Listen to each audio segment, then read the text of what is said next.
আসসালামু আলাইকুম। কৃষি জৈব চ্যানেলে আপনাদেরকে স্বাগত। আপনারা জানেন আমি দেশের বিভিন্ন জায়গায় কেঁচু বিক্রি করে থাকি, আর ভার্মি কম্পোস্ট সার যেটা আছে এই এলাকায় বিক্রি করি। আপনাদের যদি ভার্মি কম্পোস্ট এবং কেঁচু লাগে অবশ্যই আমার সাথে যোগাযোগ করতে পারেন। তো আজকের বিষয় হচ্ছে, এখন আষাঢ় মাস চলতেছে, আপনারা জানেন এই আষাঢ় মাসে আপনার গাছ রোপণের সবচেয়ে উপযুক্ত সময়।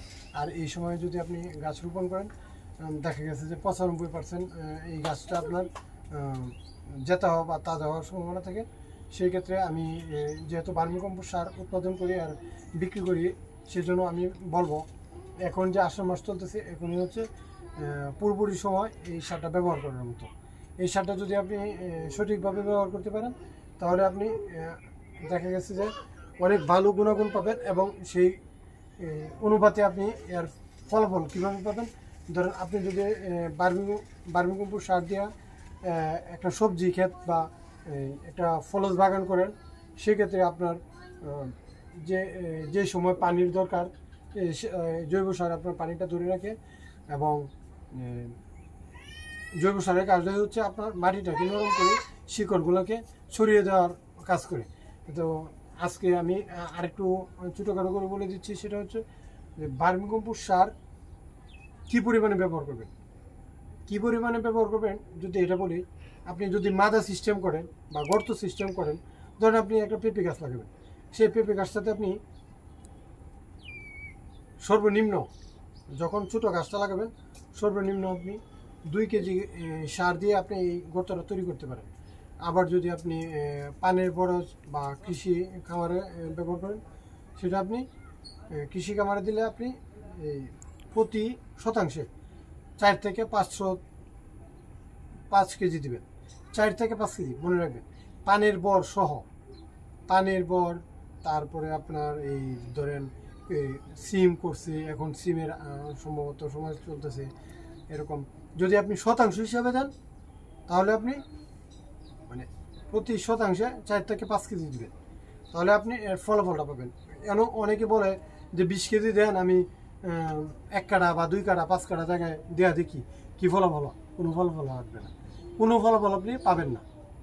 ঠিক আছে, আপনি যদি মনে করেন যে ধরেন আমি 10% জায়গার কথা বলি, 10% আমাদের এই এলাকায় 1 কাঠা, 10% জায়গায় যদি আপনি 1 মণ ব্যবহার করেন, মোটামুটি একটা ফলাফল আপনি পাবেন। আর যদি 20 কেজি বা 10 কেজি সবটাই দেন, আপনি কিন্তু এর ফলাফল পাবেন না, বুঝবেনই না। ঠিক আছে, তখন আপনি ফলাফলটা কীভাবে পাবেন? ধরেন একটা পানের বরের যে জিনিসটা আমার যেখানে বেশি উৎপাদিত হয় সেই বিষয়টাই বলি। পানের বড় যারা দেয় তারার মুখের কথা, যদি আপনি 10% 40 কেজি সার ব্যবহার করেন বা 50 কেজি সার ব্যবহার করেন, সেক্ষেত্রে আপনার সারের ফলাফলটা এভাবে পাবেন। পানের কালার হবে খুব সুন্দর, সবুজ বর্ণের, এবং পানটা আপনার লাল হবে দেরিতে। আরেক কথা হচ্ছে পাতাগুলো বড় হবে। আমি শুধু আপনাকে পানের উদাহরণটাই এখন দিচ্ছি। পানের পাতা বড় হলে আর যদি কালারটা সুন্দর হয়, তাহলে কিন্তু তারা দেখা গেছে যে পানটা বিক্রি হয় ধরেন 1 টাকা, সেই পানটা বিক্রি করতে পারে তারা 2 থেকে 2.5 টাকা। তাহলে আপনি বুঝতে পারতেছেন যে কতটুকু এটা গ্রোথ তৈরি করে। এখন বর্ষাকালে যদি এই সারটা ব্যবহার করিয়া তারা এই উপরে মাটি দিয়ে দেয়, অনেক বেশি উপকারে আসবে। আর পেঁপে গাছের যে কথাটা বলছিলাম, ছোটো গাছগুলোকে যদি আপনি 2 কেজি করে ব্যবহার করতে পারেন, খুব সুন্দর হয়।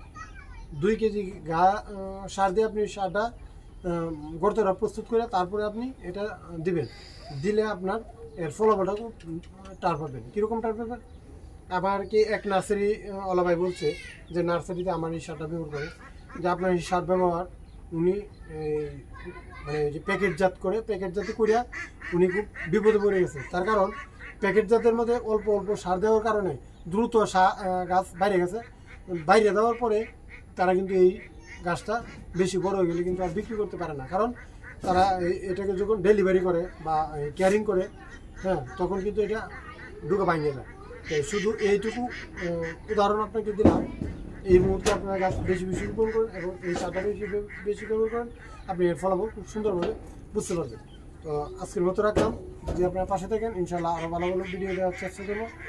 আসসালামু আলাইকুম রহমতুল্লাহ।